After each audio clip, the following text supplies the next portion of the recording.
Hey guys, today I'm talking about making a heater for my greenhouse, and you can use this anywhere you want, but there's a couple of rules you have to follow when you're making these heaters. When you're talking about creating this much heat and using an open flame, you have to have ventilation. You have to have an exhaust method. So if you're using this in your house or kitchen, you need to make sure that it's on the stove and it's able to vent out any vapors. You want to put it in a den area that has a fireplace with an exhaust as well. You just want to make sure that you're following common sense practices when it comes to fire safety or flame safety.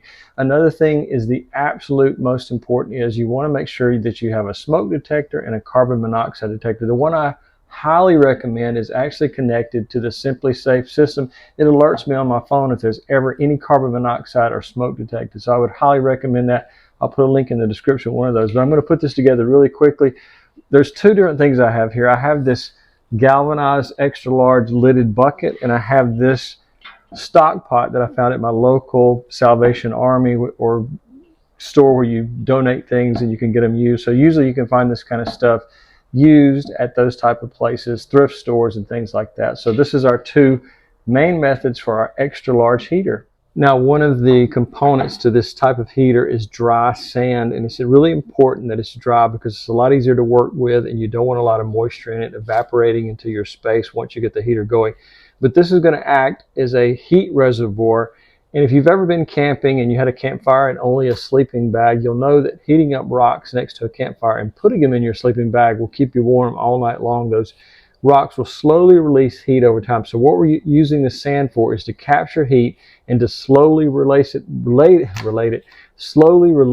into our space. So that's one of the most important things you can have is the sand. Otherwise, the heat just kind of dissipates and you lose the effectiveness of it. So we're using this as kind of a heat retention system as well as our extra large bucket, which will hopefully keep the greenhouse from getting below 40-45 degrees at the coldest time of year. Now, one of the things I'm using to capture heat and transfer it from the air or right next to where the flame's at down into the sand is this piece of aluminum. And it's one of the most effective things for transferring heat.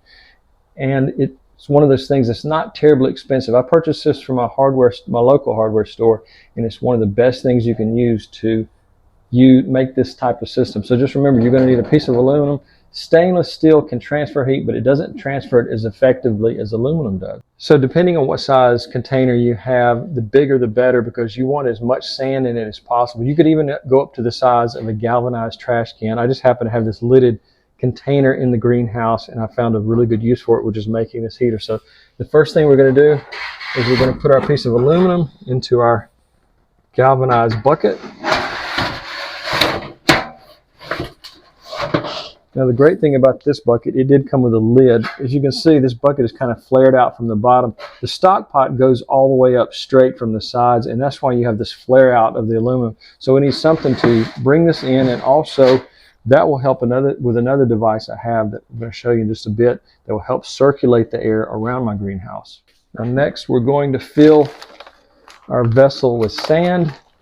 And again, it's better that if it's dry. If you can't find anything but moist sand, you can look at your local hardware store and look in the paving area where they have paver bricks, and a lot of times they'll have this paver sand.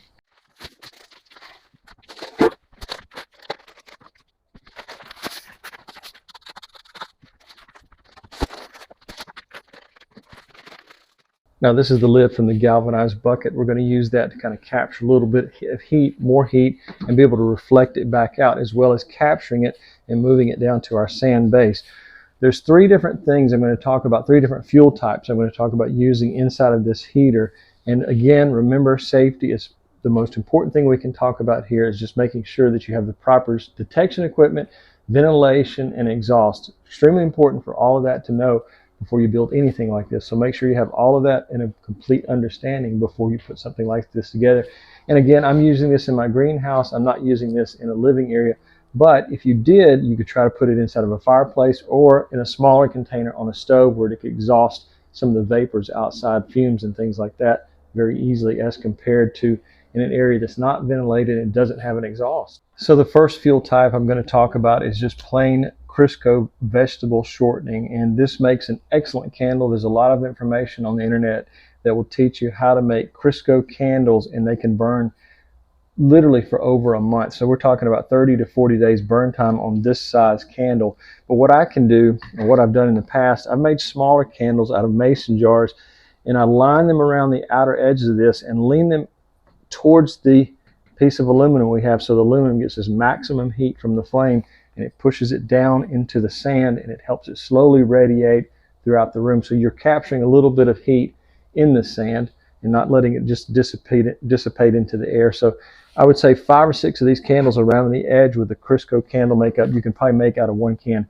You don't want to use the can itself because, one, you're only going to have 1 or 2 flames and you're not going to be able to get it close enough to the aluminum.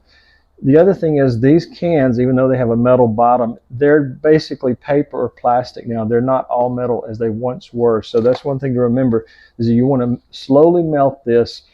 You can put it on a stove on low heat and melt it all the way down, and then transfer it to something like these. Put a candle wick in it and let it harden, and then you can make your own Crisco candles that will last for an extremely long time for not a lot of money. Now the second type is using a liquid fuel source, and the first thing I'm going to talk about is different types of alcohol. You have a 70% isopropyl and you have a 99%. The 99% is going to burn more cleanly than the 70% because it's got less impurities in it or less additives. So if you do decide, or you have a lot of access to isopropyl alcohol, make sure you get the highest, most purest form you can, 99%. But there's something that even works even better than the isopropyl, and it's really made for heating and it's made for cooking as well, but I'll show you that. That is what I would prefer to use because I've done some tests with the isopropyl compared to this other type, and the last type I'm going to talk about burns extremely pure and puts off the minimum amount of pollution. Now I think this is the cheapest and the purest alcohol you can get. It is the cleanest burning. I've burned all 3 types, and I think this will put off the least amount of soot, smoke, and impurities into the air. So denatured alcohol is the one I prefer. It's called fuel alcohol, and depending who makes it, it's going to be extremely pure. So you just want to make sure you do a test, have a smoke alarm and a carbon monoxide detector in the area you're using this, because you don't want to take any unnecessary chance.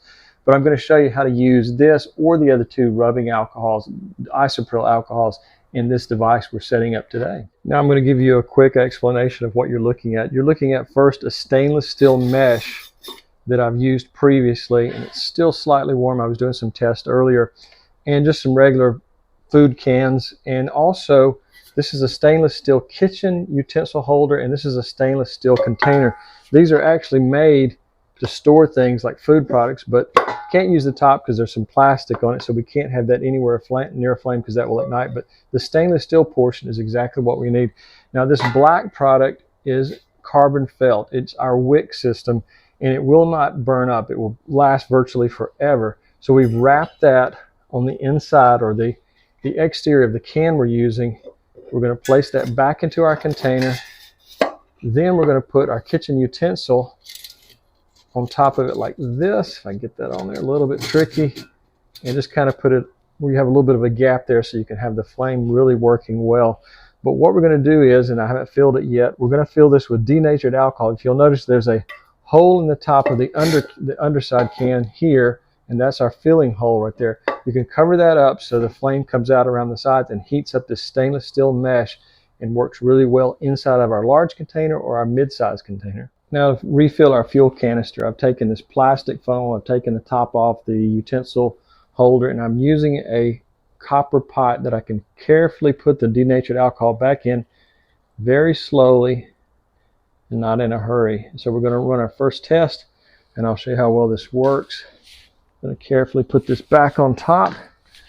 And when you light it for the first time, I would recommend lighting it outside several times so you can get the hang of how to light this. But I would recommend using a kitchen torch. That way you can step back and you're not close to it as you ignite the flame, and you can get a feel for how long it takes to light. Also, you have to remember vapors. There could be vapors, so just make sure you try this for the first time outdoors, probably 3 or 4 times actually.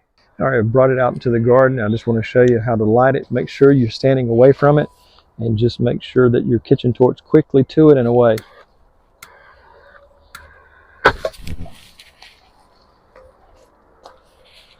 Now there is some vapors that build up, so that's another thing. As soon as you refill, you want to make sure, 1, that the container is not hot, and 2, that you don't let it sit for a long time. I brought it outside there was a certain amount of passage of time, so there's a little bit of vapor that had built up, and that's where you saw the jump in the upper canister. So that's something to remember. As soon as you refill, light it right away, because you don't want it to build up into a vaporous gas and cause a little mini explosion like that. But we're going to let this go and just for maybe a minute and show you how hot that stainless steel gets. Then we're going to move it inside with a very thick pair of leather gloves onto the device, and you can see it working.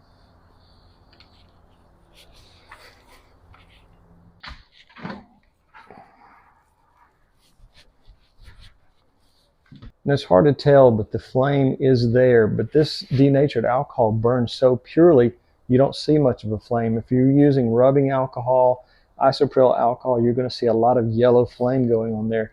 But this denatured, I think, burns the best.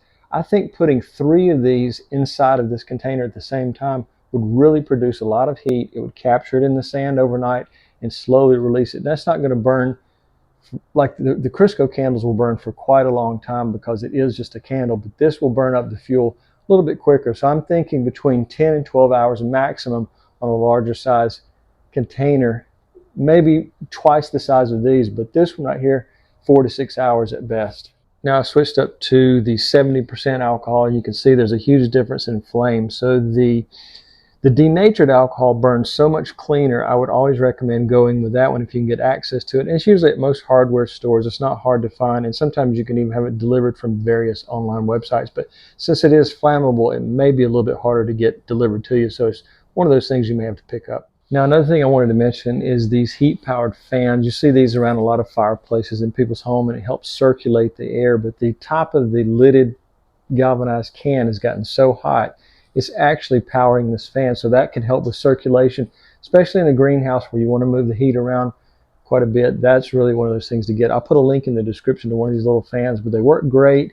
You can actually, in some of the larger trash cans, you could probably fit 2 of these fans on top of the trash can. If you're using one of those large galvanized trash cans to create this heater, you can use the fan to circulate air in 2 different directions. So I just wanted to cut the lights off in the greenhouse for a sec to show you how extremely hot this can get. You'll see some of the stainless steel mesh is actually glowing red, and it's become so hot you couldn't even touch it with a pair of very thick leather gloves on. Now I mentioned at the beginning of the video about this stainless steel stock pot I picked up from the thrift store. Something like this would even be better if you're worried about any of the gases that might be put off from galvanized type material, so you can use stainless steel. And also, you're not limited to the size of containers. You can go up quite a bit and make the flame a lot larger. Just make sure you have the right amount of felt, and you want to be able to combine these 2 so where the felt is kind of wedged in there, and you want to cut a hole in the top of this for refilling, and just make sure that you do it in a small quantity to begin with,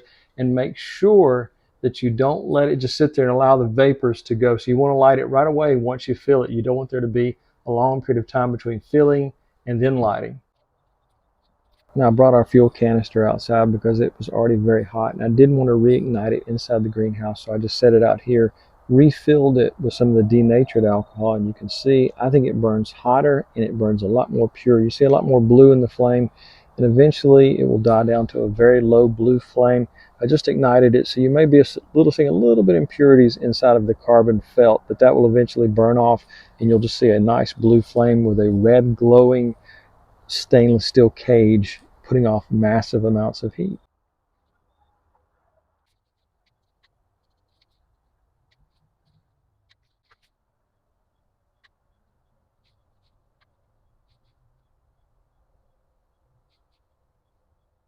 So guys, I'm sure some of the questions will be basically how long will it burn? Well, that depends on the purity of the liquid you're using, whether you're using candle or if you're using the denatured alcohol or one of the other types of alcohol. But it can burn for a long time with the candles, not as long with the liquid alcohol. So that's just a big difference there. But it puts out a tremendous amount more heat with the denatured alcohol, and it burns a lot more cleanly. As you can see, it's just mainly a blue flame, and you can see that stainless steel is red hot. If you had 3 of those canisters in there burning at the same time, this thing would be putting off a massive amount of heat, and I wouldn't even need to worry about the greenhouse getting below 50 degrees. I think it would stay probably around 60 to 70 degrees with 3 canisters in there, but with one, I don't have to worry about freezing temperatures, and I can just keep it about above 35 or 40 degrees here in the greenhouse. Again, the most important thing to remember is safety equipment, carbon monoxide detector, smoke detectors, and ventilation. Flames do burn oxygen, so you can lose a lot of that in a room. So you want to make sure that you're taking all the precaution, have good ventilation, and if you're in a confined area such as a room, a den, a kitchen, make sure you put this heater around where the exhaust fumes can go up above the stove, or set it inside of a fireplace that's not being used. So guys, if you have a question about anything I've used in the video, take a look in the description, because I'll put links down there to such things such as this heat powered fan. There's many of the things I can find online. Some of the things you will probably have to pick up because it would be just too expensive to ship it. When you're talking about large metallic cans like this, it would probably be just cheaper to go to your local hardware store and pick it up yourself. The shipping costs go through the roof when you're talking about an oversized item like that. So if you have any questions or any comments, please become a public subscriber first, and then I'll respond to public subscribers. I get so many comments, it's hard for me to go through them all. So if you did me the favor of subscribing, I'll definitely try to give you an honest and accurate answer to any questions you have. So guys, have a great day.